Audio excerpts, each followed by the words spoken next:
A sight that's becoming all too common in the occupied West Bank. Hundreds of mourners gather for the funerals of two Palestinians. One of them was shot in the chest several times during confrontations with Israeli forces on Monday after they entered the village of Kufr Dan and demolished two homes. The houses belong to the families of two Palestinian men who were killed in September while carrying out an attack at a checkpoint. An Israeli soldier was killed. The Palestinian Health Ministry says several Palestinians were injured in the latest crossfire. The Israeli military says its troops came under heavy fire and fought back.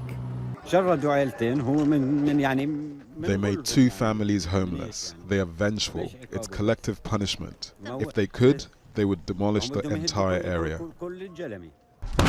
Israel has long implemented a policy of demolishing the houses of Palestinians accused of killing Israelis. This could also include the homes of their families or relatives.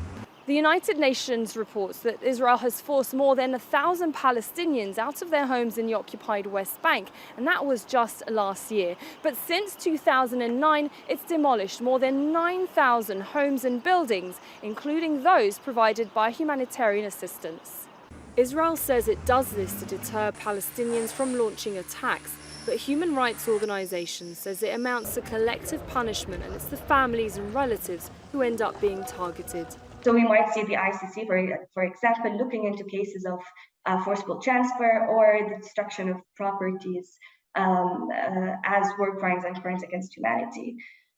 But of course, with the culture of impunity that we witness with regards to Israel and this entrenched failure of the international community to hold Israel to an account, has allowed Israel to continue with these crimes and these violations.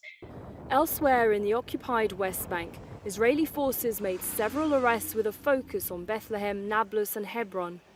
Palestinian media say the detainees were taken to jail on charges of resisting the occupation. There are now concerns with Israel's new ultra-right-wing government that more Palestinians might be at risk of death or even displacement.